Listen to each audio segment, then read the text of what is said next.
لوگوں سے عزتیں تلاش کرتے ہو تو وہ کیا تمہیں عزت دیں گے؟ وہ تو کل اچھا کہتے ہیں، پرسوں برا کہنے لگ جاتے ہیں۔ لوگوں کے سامنے گڈ بک میں آنا چاہو گے تو وہ تو سویرے تمہارے بارے میں کچھ کہیں گے، شام کچھ اور کہیں گے۔ اپنی روحانی زندگی آباد کریں، اپنے مسلح کو وقت دیں، اور دنیا سے چھپ کر، اس موبائل کو بند کر کے، اور اپنے آپ سے بھی چھپ کے اور تنہا ہو کے، چھپا کے سارا کچھ اپنے آنسو اپنے رب کی بارگاہ میں پیش کریں، اس کے حضور حاضری دیں۔ سنو نا ترمذی کی حدیث، اور اسے یاد رکھنا، نبی پاک علیہ السلام نے فرمایا اپنے دکھ لوگوں کے سامنے نہ بیان کرنا، سیٹھوں نوابوں کو نہ بتاتے پھرنا، دنیا داروں کے سامنے جا کے نہ رونا کہ میں تکلیف میں ہوں۔ فرمایا اگر دنیا داروں کو دکھ بتاؤ گے رب تمہیں کبھی غنی نہیں کرے گا۔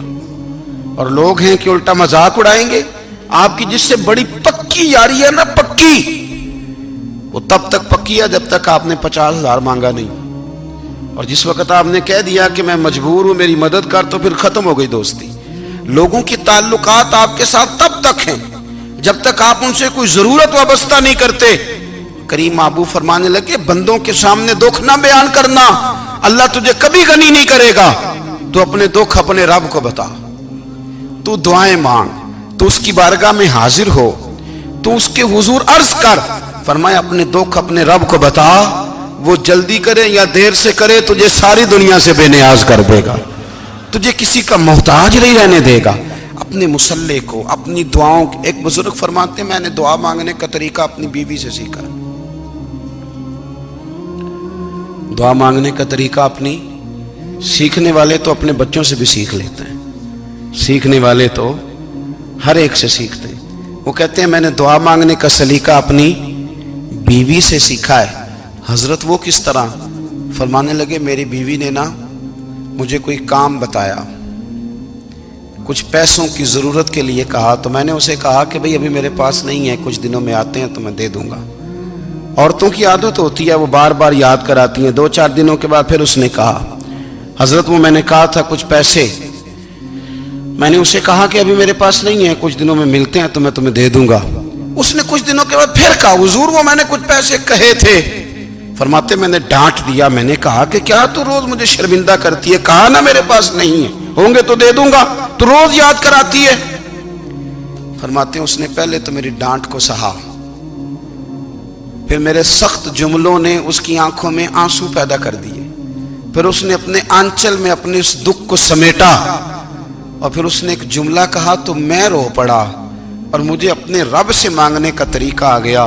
مجھے کہنے لگی حضرت جی آپ نے ڈانٹ دیا، میں نے سہ لیا، پر آپ ہی میرے شوہر ہیں، بتائیں نا آپ سے نہ کہوں تو میں کس سے جا کے کہوں۔ فرماتے ہیں میں رو پڑا، اور میں کھل کے رویا، اور میں تڑپ کے رویا، اور پھر میری سسکیاں بند گئیں۔ تو مجھے کہنے لگی آپ کو کیا ہوا؟ میں نے کہا مجھے بھی دعا مانگنی آ گئی ہے، جب میں اسے کہوں گا نا اللہ تو ہی میرا رب ہے، میں تجھ سے نہ کہوں تو میں کس سے جا کے کہوں؟ میں کیوں کسی بندے سے سوال کروں؟ میں کیوں کسی دنیا دار سے کہوں؟ میں تیرے بندوں کا، نیک بندوں کا وسیلہ لے کے، تیرے محبوب کی غلامی لے کے تیری بارگاہ میں آیا، تجھ سے نہ مانگوں تو کس سے مانگوں؟ سمجھ آ گئی ہے؟ جب میں اس رنگ میں مانگوں گا تو پھر رب میرے اوپر بڑا ہی فضل فرمائے گا، وہ میرے اوپر بڑی رحمت کرے گا، وہ میرے لیے آسانیاں کرے گا۔ عزیز دوستو، ہم اس طرح کرنے لگ گئے ہیں کہ ہم نے نا اپنے تعلقات پر اعتماد کرنا شروع کر دیا ہے۔ میرے تعلقات بہت ہیں، ہم نے اپنی دولت پر اعتماد کرنا شروع کر دیا ہے، میرے پاس دولت بہت ہے۔ ہم نے اپنے علم پر، اپنی شہرت پر اعتماد کرنا شروع کر دیا ہے کہ میرے پاس فلاں چیز بہت ہے۔ یاد رکھنا جب بے نیاز اپنی صفت بے نیازی دکھاتا ہے تو بڑی بڑی دولتوں والے مجبور نظر آتے ہیں۔ بھائیو جب انسان کا رشتہ اپنے مالک کے ساتھ ہوتا ہے پھر تو غم بھی کچھ نہیں کہتے، پریشانیاں بھی کچھ نہیں کہتی، پھر تو زندگی صبر والی، پھر تو زندگی توکل والی، پھر تو زندگی بھروسے والی، پھر انسان اپنے آپ کو رسوا نہیں کرتا۔ دنیا داروں سے امیدیں اس کی ختم ہو جاتی، امیدیں اللہ رسول سے لگا لیتا ہے، مضبوط ہو جاتا ہے، مضبوط، طاقتور ہو جاتا ہے، خوددار ہو جاتا ہے، باوقار باعزت ہو جاتا ہے۔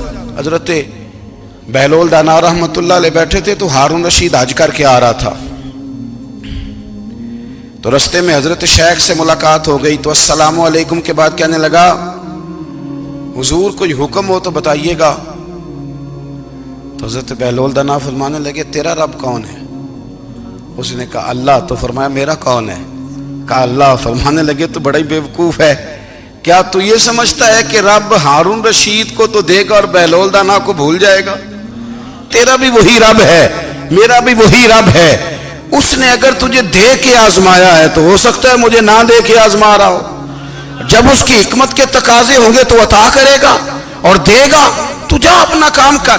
بھائی اپنی روحانی زندگی، اپنی عبادات، اپنے وظائف، اپنے روزمرہ کے معاملات، اپنی دعائیں، اپنا استغفار. دیکھو کوئی مشکل کام تو نہیں 2 رکوع ہیں سورہ واقعہ کہ اگر رات کو پڑھ لی جائے تو. میں کس طرح یہ بات بیان کروں کہ تعویذ بانٹنا آسان ہے اور وظیفہ بتانا مشکل ہے. سارا دن تعویذ بانٹیں تو لوگ لینے کو تیار ہیں، اور اگر آپ وظیفہ بتائیں تو کہتے ہیں تو مشکل کام ہے.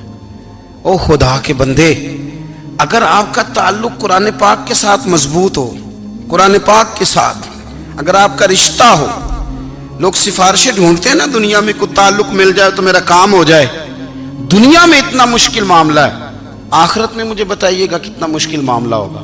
میرے نبی پاک صلی اللہ تعالی علیہ وسلم نے فرمایا جو لوگ سورہ ملک پڑھا کرتے تھے نا، سورہ ملک، یہ سورت ملک قیامت میں ان کی سفارش کرے گی، اور اس طرح کرے گی کہ کہے گی اے اللہ یہاں اس بندے کو جنت میں داخل کر دے یا مجھے قرآن پاک سے علیحدہ کر دے. تو رب فرمائے گا جا اس کا دامن تھام کے اسے جنت تک پہنچایا. آپ بات کو سمجھیں، جب آپ کے تعلقات اپنے معاملات کے ساتھ مضبوط ہوں گے.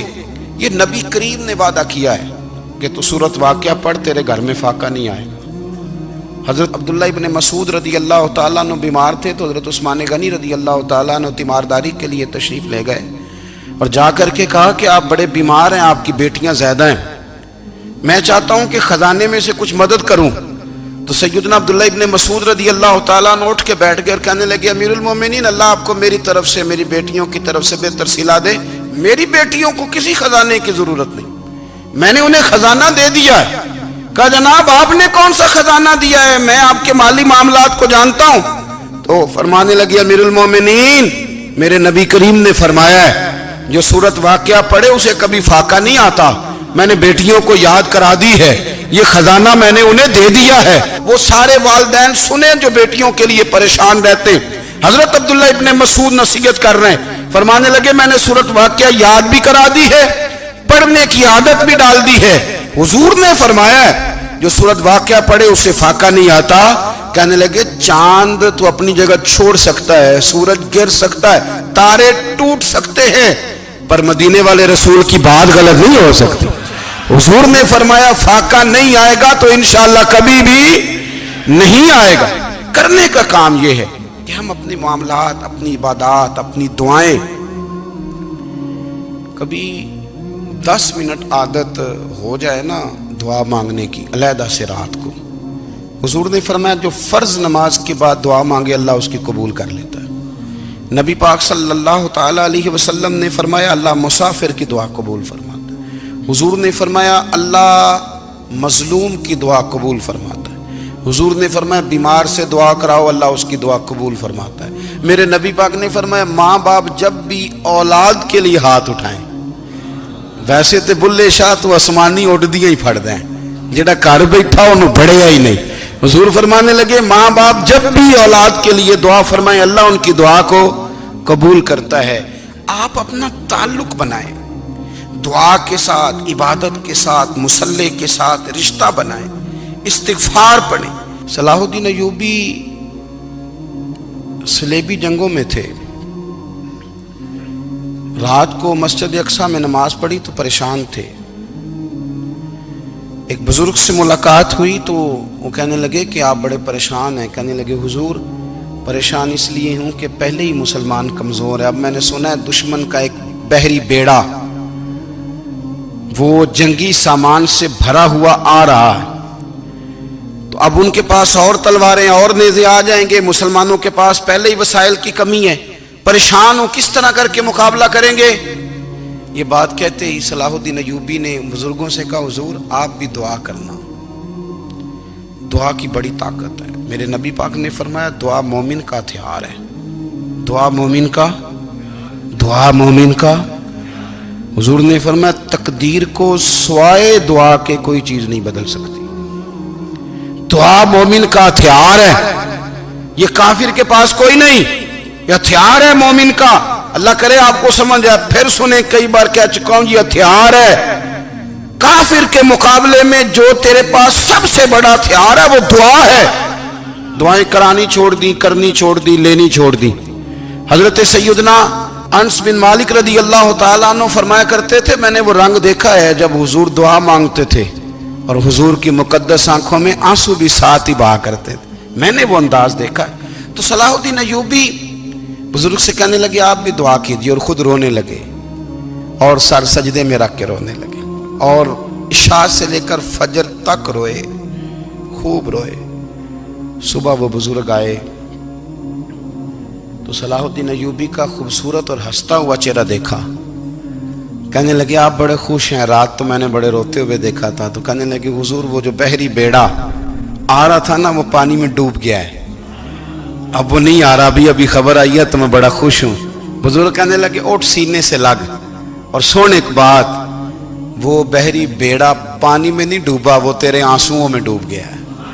وہ جو تو رات رویا ہے نا رب کریم کی بارگاہ میں تو وہ ڈوب گیا ہے. حضرت عائشہ صدیقہ رضی اللہ تعالیٰ عنہ فرماتی ہیں ایک عورت تھی اور اسے نبی پاک صلی اللہ تعالیٰ علیہ وسلم نے نا وہ کلمہ پڑھ کے مسلمان ہوئی، مدینہ طیبہ آ گئی تو حضور نے مسجد نبوی شریف میں اس کے لیے مکان، ایک سادہ سا کمرہ ساتھ مسجد کے بنوا دیا، وہیں رہنے لگی.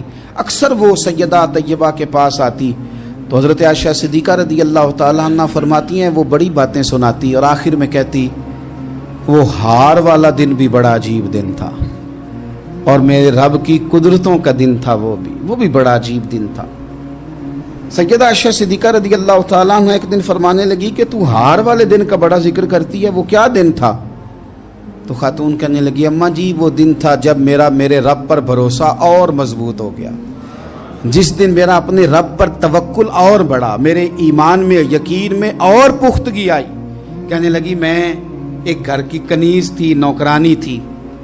اس گھر میں ایک بچی تھی جس کے پاس سونے چاندی ہیرے جواہرات کا ہار تھا. اس زمانے میں نا چمڑے کے اوپر لوگ ہیرے جواہرات لگاتے تھے، کئی دفعہ سرخ رنگ کے چمڑے پہ لگائے جاتے تھے. وہ بچی پہنتی تھی تو کہتی ہیں وہ بچی کے اس نے اتار کے رکھا یا اس سے گرا وہ ہار تو چیل اسے اٹھا کے لے گئی گوشت سمجھ کے اور میرے سامنے اٹھا کے لے گئی. گھر والوں نے مجھ سے پوچھا، یہ بخاری میں موجود ہے، گھر والوں نے پوچھا مجھ سے کہ وہ ہار کہاں ہے تو میں نے کہا چیل اٹھا کے لے گئی. گھر میں کچھ چوری ہو جائے تو سب سے پہلا الزام کس پہ لگتا ہے؟ ملازمین پہ. کہتے انہوں نے مجھے بڑا مارا، بڑی تکلیف تھی، حتیٰ کہ میری شرمگاہ تک کی تلاشی، میری عزت اتنی خراب کی میں بتا نہیں سکتی. میں نے اپنی زندگی میں ایک واقعہ دیکھا، ایک امیر گھر میں چوری ہو گئی، ملازم کو اتنا مارا کہ وہ چارپائی پہ پڑ گیا. پولیس والوں سے اتنی مار پروائی گئی کہ وہ بیچارہ چارپائی پہ پڑ گیا اور پھر وہ اتنا بیمار ہوا اور کچھ دنوں کے بعد پتہ چل گیا کہ چور تو اپنا بیٹا ہے ان کا. پھر اس کا انتقال ہو گیا. اب وہ سیٹھ صاحب اور گھر والے آ کے نا مرنے والے کے کان میں معافیاں مانگ رہے ہیں، کان میں. تو میں نے ان سے پھر کہا تھا کہ یہ تو اب چلا گیا ہے، تمہارا زور چلتا تھا نا تو تم نے قانون خریدا اور تم نے اسے جتنا ہو سکا تم نے اسے مار پڑوائی. تمہارے پاس جو عدالتیں تھیں تم نے وہاں کارروائی کی، اب ایک عدالت قیامت کے دن لگے گی. یہ کمزور تھا نا، کچھ کر نہیں سکا. میرے نبی پاک صلی اللہ علیہ وسلم نے فرمایا سن لو، اگر سینگ والی بکری نے بغیر سینگ والی بکری کو تکلیف دی ہوگی نا تو قیامت کے دن اسے بھی بدلہ دینا پڑے گا کہ تیرے پاس سینگ تھے اور تو نے اسے مارا تھا. وہ خاتون عرض کرتی ہے سیدہ عائشہ کی خدمت میں کہ مجھے بڑا مارا، مجھے تکلیف دی. میں کہہ رہی تھی کہ میرے سامنے چیل لے گئی ہے پر وہ نہیں مان رہے تھے. اماں جی انہوں نے مجھے بڑا مارا. حضرت عائشہ صدیقہ کہتی ہیں پھر کیا ہوا؟ کہنے لگی اماں جی جب کوئی میرا مددگار نہ رہا، مجھے تکلیف دے رہے تھے، رسوا کر رہے تھے، تو میں نے اپنے رب سے مدد چاہی، میرے رب کی طرف میں نے توجہ کی. میں نے کہا مالک اب تو ہی میرا مددگار ہے.